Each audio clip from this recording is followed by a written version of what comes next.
जय हिंद जय Bihar. Class 10th के हिंदी में कुछ महत्वपूर्ण हम प्रश्न दे रहे हैं। आप इसे याद कर जाइए। हम ये दावा तो नहीं करेंगे कि आपको लड़ जाएगा परीक्षा में, पर मेरा एक प्रयास है कि शायद हम सफलता प्राप्त कर सकें। लेखक भीमराव अंबेडकर ने किस विडंबना की बात कही है? तो यहाँ लिखा है लेखक ने किस विडंबना की बात कही है। ये लेखक भीमराव अंबेडकर जो जाति प्रथा वाले हैं, तो वो क्या विडंबना है, उनको कौन सा ऐसा लगता है कि यह दिक्कत हुआ समाज में, और विडंबना का स्वरूप क्या है? विडंबना माने उनको ऐसा लगता है कि बहुत दुख होता है कि समाज में ऐसा क्यों हो रहा है, तो ये विडंबना इसको बोलते हैं। तो लेखक किस विडंबना की बात की है और विडंबना का स्वरूप क्या है?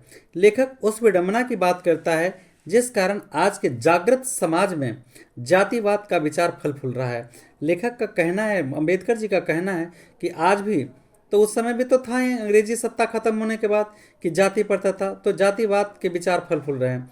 लेखक का कहना है कि इस युग में भी कुछ लोग जातिवादी के समर्थक और पोषक बने हुए हैं, जबकि विश्व के किसी भी समाज में जातिवाद पर आधारित श्रम विभाजन नहीं है। इनका कहना है कि जो काम है वो जातिवाद पर नहीं होना चाहिए, उसके कार्य कुशलता पर होना चाहिए, नहीं कि मोची का बेटा मोची होगा, लोहार का बेटा लोहार। इनका कहना है कि गलत है।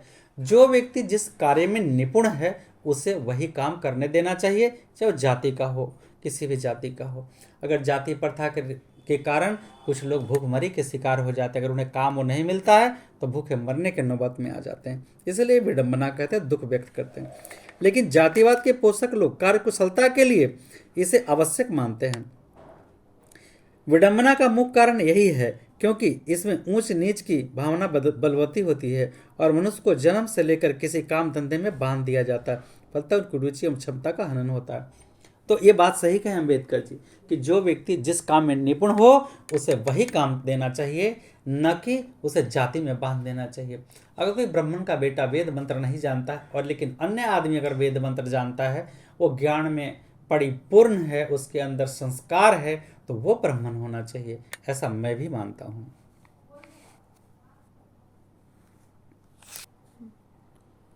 देखिए दूसरा सवाल है, खोखा किन मामलों में अपवाद था? ये विष के दास का एक क्वेश्चन है। खोखा मतलब होता है लड़का, तो सेन साहब के लड़का को यहाँ खोखा कहा गया, खोखी मतलब लड़की होता है। तो खोखा किन मामलों में अपवाद था, ये प्रश्न इंपॉर्टेंट है। सेन साहब की 5 पुत्रियां थी।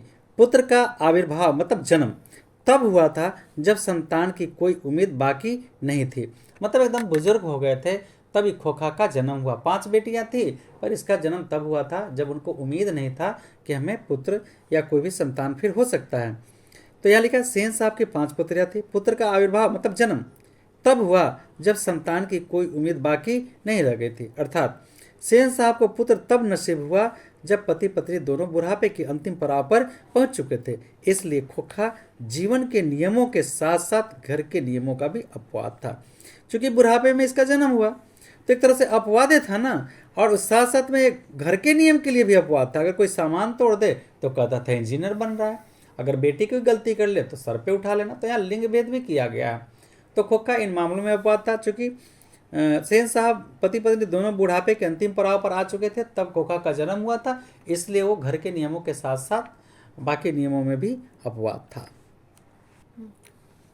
लड़कियां क्या कठपुतलियां होती है और उनके माता पिता को इस बात का गर्व है? देखिए ये जो कहानी है ये विष के दांत से लिया गया है और इसमें लेखक कुछ कहना चाहते हैं। प्रस्तुत गद्यांश महान साहित्यकार नलिनी बिचन शर्मा द्वारा लिखित कहानी विष के दांत से लिया गया है। इसमें लेखक सेन साहब की पुत्रियों की विशेषता पर प्रकाश डाल रहे हैं। सेन दंपति की 5 लड़कियां सीमा, रजनी, आली, शेफाली और आरती थी। सभी लड़कियां सभी सभ्य और श्रेष्ठ थीं। उनके माता पिता से सभ्यता श्रेष्ठता की शिक्षा दी गई थी या नहीं, लेकिन क्या क्या नहीं करना चाहिए उन्हें ये सब तालीम दी गई थी। लोग देखते ही दंग रह जाते थे। वे शाम के वक्त दौड़ती खेलती लेकिन जिस किस चीज़ पर तोड़ती फोड़ती नहीं थी। इतनी ही नहीं, वे खिलखिलाकर हंस नहीं सकती थी। बताइए लिंग भेद कितना हो रहा है कि लड़कियां हंस नहीं सकती है। उनके होठों की मुस्कुराहट ऐसी होती कि सोसाइटी की तारिकाएं को सीखने के लिए व्यग्र हो जाएं। लेखक कहना चाहते हैं कि यहाँ लिंग भेद जो किया गया है वो गलत है। लड़कियां कठपुतली नहीं होनी चाहिए क्योंकि उनका मानसिकता थोड़ा अलग ढंग का हो जाता है। अगर उस पर हम दबाव डालते रहेंगे तो उसे फूलों की तरह खिलने देना चाहिए और खेलने देना चाहिए। लेखक के कहने का भाव है कि लड़कियां इतनी शालीन है कि सेन दंपत्ति गौरव महसूस करते हैं। उनके यहाँ आने जाने वाले लोग अपने बच्चों की शरारत पर खिंच सकते हैं। तुम लोग फूल का गमला तोड़ने के लिए बने हो और सेन की पुत्रियां सज्जनता, तो सेन साहब की बेटियां सज्जनता के प्रतीक थी। लोग उदाहरण भी देते थे, यही पुत्र शैतान था। देखिए इंपॉर्टेंट सवाल है, हंस कौवों की जमात में शामिल होने के लिए लग गया। प्रस्तुत पंक्ति हमारे पाठ्य पुस्तक ये हमारे पाठ्य पुस्तक की कहानी विश्व के दांत से लिया गया, जिनके लेखक लवली बिचौन शर्मा इस कहानी के माध्यम से बताना चाहते हैं कि अमीर का बेटा अर्थात हंस और कौवा अर्थात गरीब का बेटा मदन। तो मदन कासू के कारण ये इसकी पिटाई हो जाती है, चाहे जो भी परिस्थितियां हो। उसके पिता शिकायत करते हैं, मदन के का क्या बोलते हैं इसको, कहना है कि बच्चों में मान सम्मान की बड़ी भावना होती है, वे खेल प्रिय होते हैं। इसे लोकप्रियता के कारण खोखा उन आवागर्द छोकरों के साथ पहुंच जाता है। वो मतलब अपने आप को तो शरीफ कहलाता था खोखा, लेकिन बदमाश जिसे कहता था उस लड़के के पास पहुंच जाता है और मदन के साथ वो बंगले के बाहर लट्टू उसके दोस्त लोग खेलते रहते, ये भी चाहता कि हम भी खेलें। तो मदन से कहता है और वो मदन इनकार कर देता है, उसे नहीं खिलाएंगे, क्योंकि उसके मन में द्वेष था। कहीं ना कहीं उसी के कारण वो पीटा जाता था। और इस तरह से वो अपनी तानाशाही दिखाता है सेनपुत्र काशो कि हमें ज़बरदस्ती खिलाए, पर दोनों में भिरान हो जाता है और दोनों के बीच मारपीट हो जाती है और बात आगे बढ़ जाती है। तो यही इसी जगह में कह रहा है कि हंस मतलब बड़े आदमी और कौवा मतलब छोटे आदमी, तो बड़ों के जमात में खेलने के लिए लग पड़ा है। तो इसी प्रसंग पर इसकी व्याख्या की गई है। अमीर गरीब के बीच घमासान युद्ध होता है, अंत में अमीर गरीब में कोई अंतर नहीं रहता। वे आदत से मजबूर होते हैं, इसलिए वे वहां पहुंच जाते हैं जहां उनकी इच्छा पूर्ति होती है। इसका प्रमाण है कि हंस मतलब खोखा और कौवा मतलब गरीब बच्चे की जमात में शामिल होने के लिए ललक पड़ा। वो जानते हैं कि आवारागर्द है, तो क्यों उनके पास जाते हैं खेलने के लिए। वो तो ललक रहे थे कि बच्चों के बीच खेलेंगे, लेकिन यहाँ तो द्वेष का भाव था, दोनों भिड़ जाते हैं। लेखक की दृष्टि में सच्चे भारत के दर्शन कहाँ हो सकते हैं और क्यों? लेखक की दृष्टि में सच्चे भारत के दर्शन गांवों में हो सकते हैं, क्योंकि गांव में ही भारत की आत्मा निवास करती है। गांधी जी भी कहते हैं कि भारत की आत्मा गांव में निवास करती है। कलकत्ता, बम्बई, मद्रास तथा अन्य शहरों में जैसी बनावटी चमक दमक नहीं मिलती है, बल्कि यहाँ जीवन की सादगी, त्याग, प्रेम, उत्कृष्टतम पारस्परिक संबंध आदि देखने को गाँव में ही मिलता है। इसलिए सच्चे भारत के दर्शन गाँवों में होते हैं। नाखून क्यों बढ़ते, प्रश्न लेखक के सामने कैसे आया? नाखून क्यों बढ़ते, यह प्रश्न लेखक के सामने आगे तब आया जब उनकी छोटी पुत्री ने उनसे यह प्रश्न किया। तो नाखून का मतलब यहाँ पार्श्विक प्रवृत्ति का मतलब है। बढ़ते नाखून द्वारा प्रकृति मनुष्य को क्या याद दिलाती है?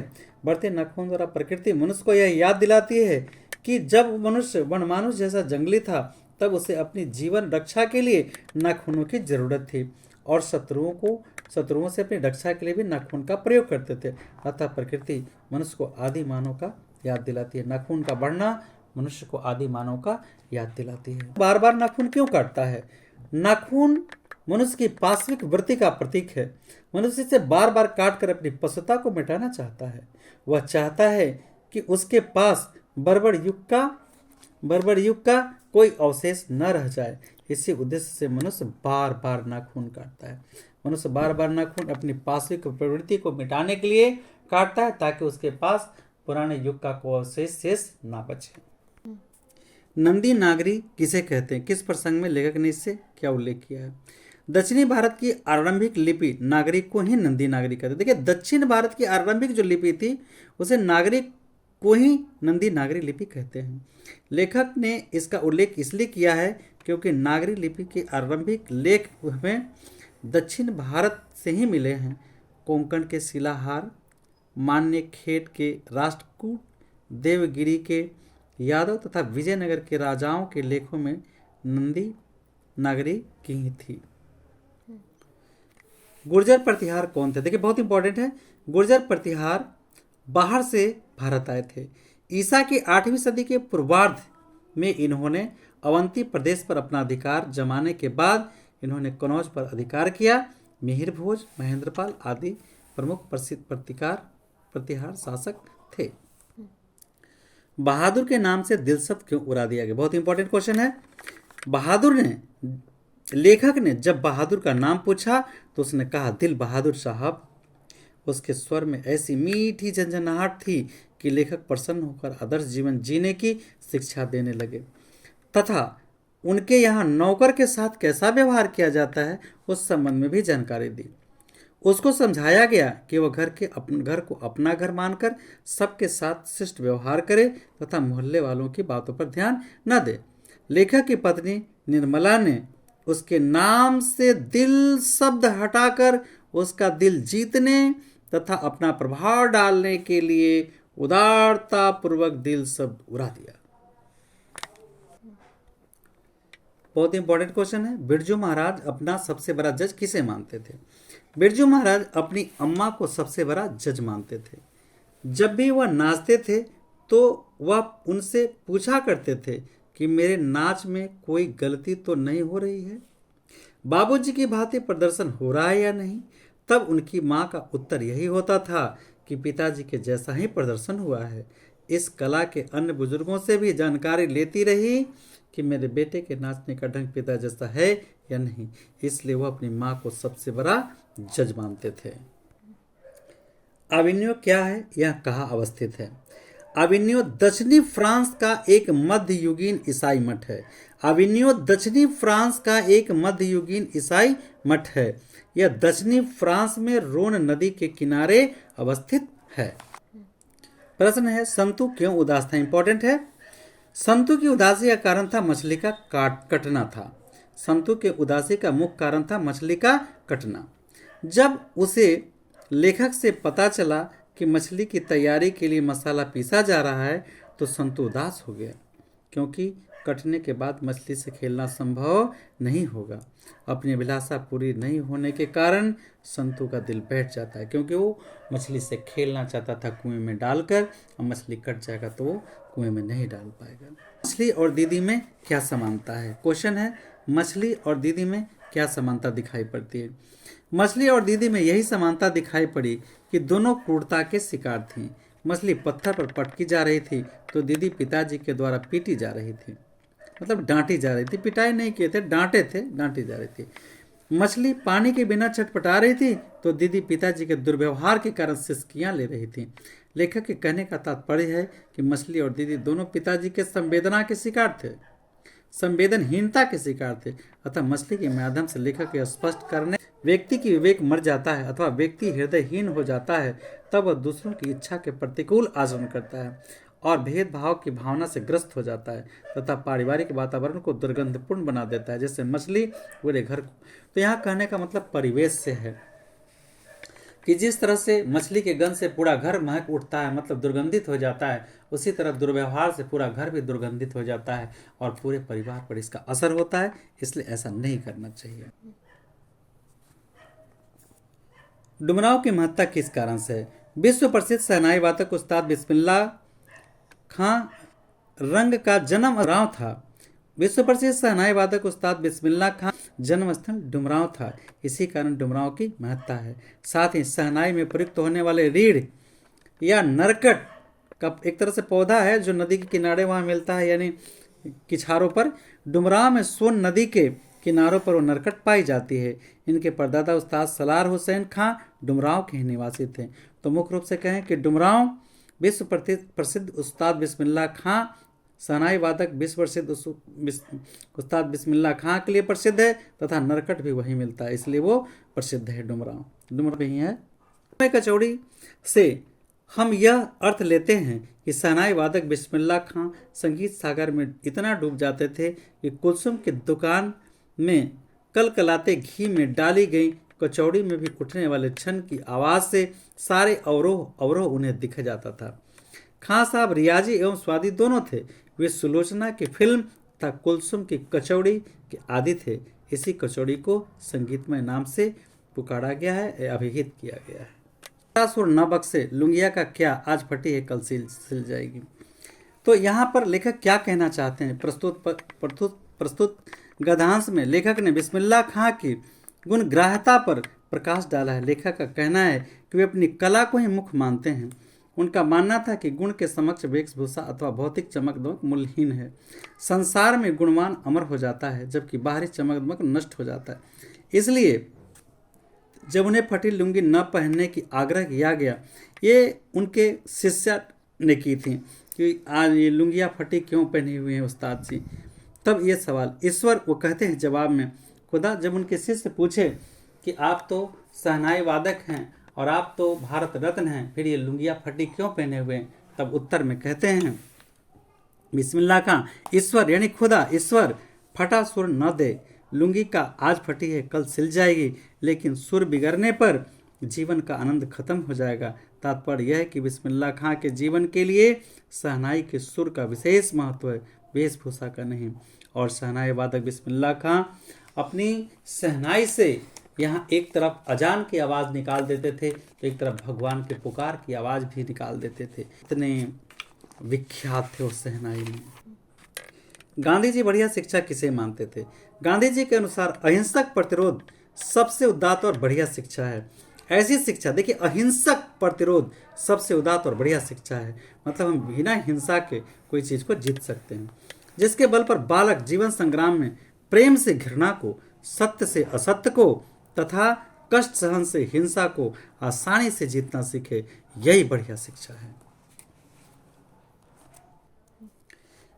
शिक्षा का ध्येय गांधी जी क्या मानते थे और क्यों? गांधी जी चरित्र निर्माण को शिक्षा का ध्येय मानते थे। उनका मानना था कि चरित्र निष्ठ व्यक्ति ही समाज को नई दिशा दे सकता है। इसके लिए सर्वप्रथम साहस, बल, सदाचार और आत्मोत्सर्ग की भावना का विकास करना आवश्यक है। किताबी ज्ञान तो उस बड़े उद्देश्य का समाधान मात्र है। गांधी जी का कहना था कि बिना चरित्र निर्माण के बच्चे त्याग, सहानुभूति, प्रेम, सदाचार के मूल्य को नहीं समझ पाएंगे। इसलिए चरित्र निर्माण की शिक्षा आवश्यक है। जब व्यक्ति इसका मूल्य या महत्व समझ जाएगा, समाज अपना काम स्वयं संभाल लेगा। ठीक है।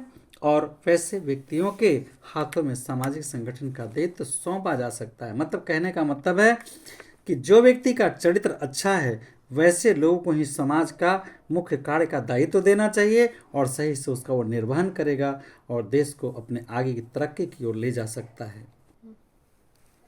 कवि किसके बिना जगत में जन्म व्यर्थ मानता है? कवि राम नाम के बिना, कवि राम नाम के जप के बिना जगत में जन्म व्यर्थ मानता है। अर्थात मानव शरीर धारण करने पर जो राम के नाम का स्मरण नहीं करते तथा सच्चे हृदय से भगवान का स्मरण नहीं करते हैं, सांसारिक विषय वासनाओं में बाहाडंबर में फंसे रहते हैं, उनका मनुष्य योनि में जन्म लेने पर भी यह जीवन व्यर्थ हो जाता है। वाणी कब विष के समान हो जाती है? वाणी तब विष के समान हो जाती है जब व्यक्ति राम नाम की चर्चा या भजन न करके सांसारिकता की चर्चा करता है। तात्पर्य यह है कि जब व्यक्ति ईश्वर के नाम की महिमा का गुणगान न करके मति भ्रमता के कारण पूजा पाठ, कर्मकांड, बाह्य आडंबर मतलब दिखावा में विश्वास रखता है, तो कहता है कि जब राम नाम का जप नहीं करता है व्यक्ति, तो वाणी विष के समान हो जाती है। कवि की दृष्टि में ब्रह्मा का निवास कहाँ है? कवि की दृष्टि में ब्रह्मा का निवास अंतःकरण में है। कवि का मानना है कि जब व्यक्ति सच्चे दिल से उस परमपिता परमेश्वर को याद करते हैं, तब उनका प्रेम रस से आलोड़ित हो जाता है, उसका चित्त शांत हो जाता है। इसलिए कवि का कहना है कि ईश्वर का निवास न किसी मंदिर में, न मस्जिद में है और न पूजा पाठ, कर्मकांड अथवा विशेष प्रकार के वेशभूषा में है, बल्कि ईश्वर का निवास सच्चे प्रेम में है जो मनुष्य के अंतःकरण में होता है। कवि ने माली मालिन किन्हें और क्यों कहा है? कवि ने राधा और कृष्ण को माली मालिन इसलिए कहा है, देखिए, कवि ने राधा कृष्ण को माली मालिन इसलिए कहा है क्योंकि ये दोनों प्रेम वाटिका के युगल रूप हैं। इन दोनों के आपसी संयोग से कवि का रसिक हृदय प्रेम रस से आसक्त हो जाता है, भर जाता है। जैसे माली और मालिनी के संयोग से वाटिका की शोभा पाती है, वैसे ही प्रेम स्वरूपा राधा और प्रेम रूप कृष्ण के युगल रूप से कवि का प्रेम पुष्ट हो जाता है, तो अंतरात्मा संतुष्ट हो जाता है। तो कवि ने माली मालिन राधा और कृष्ण को कहा है। कुछ है यहाँ पे जिसको प्रसंग ये 2 लाइन है। प्रेम अयनी श्री राधिका, प्रेम वर्ण नंद नंद, प्रेम वाटिका के दो माली मालिन द्वंद। ये पूछता है सवाल, सब प्रसंग व्याख्या करें। ठीक है। तो लिखे प्रस्तुत पंक्ति रसखान कवि द्वारा लिखित, कवि रसखान द्वारा लिखित प्रेम वाटिका नामक काव्य से उदित है। इसमें कवि ने प्रेम कृष्ण प्रेम विषय पर वर्णन किया है और कहा है कि रसखान कवि कहते हैं कि राधा प्रेम स्वरूपा हैं तो श्री कृष्ण प्रेम रूपा हैं। ये दोनों प्रेम वाटिका के मालिन और मालिन के समान है। कवि ने इन दोनों को देखा है। उनकी आंखें दोनों को देखते ही रहना चाहती है। यही कवि इसमें प्रसंग में व्याख्या किए हैं। कृष्ण को चोर क्यों कहा गया है? कवि ने कृष्ण को चोर इसलिए कहा है क्योंकि जिस प्रकार चोर कोई सामान चुरा कर ले जाता है तो सामान वाला उससे वंचित हो जाता है, उसी प्रकार कृष्ण का अलौकिक सौंदर्य कवि के मन को चुरा लिया है, अर्थात आकृष्ट कर लिया है। फलतः उसका मन उनके अधीन नहीं रहता। कवि के मन उनके अधीन नहीं रहता, वो तो कृष्ण के पास चला गया है। कवि के ऐसा कहने का तात्पर्य है कि उसका मन कृष्ण के सौंदर्य से इतना आसक्त है, इतना प्रेम में वशीभूत है कि वह बेमन हो गया। कवि को कृष्ण के सिवा और कुछ दिखाई नहीं देता। वह कृष्ण के प्रेम रस से पूर्णतः डूब गए हैं। अतः इस दोहे में कृष्ण के प्रति कवि की अनन्य भक्ति प्रकट होती है।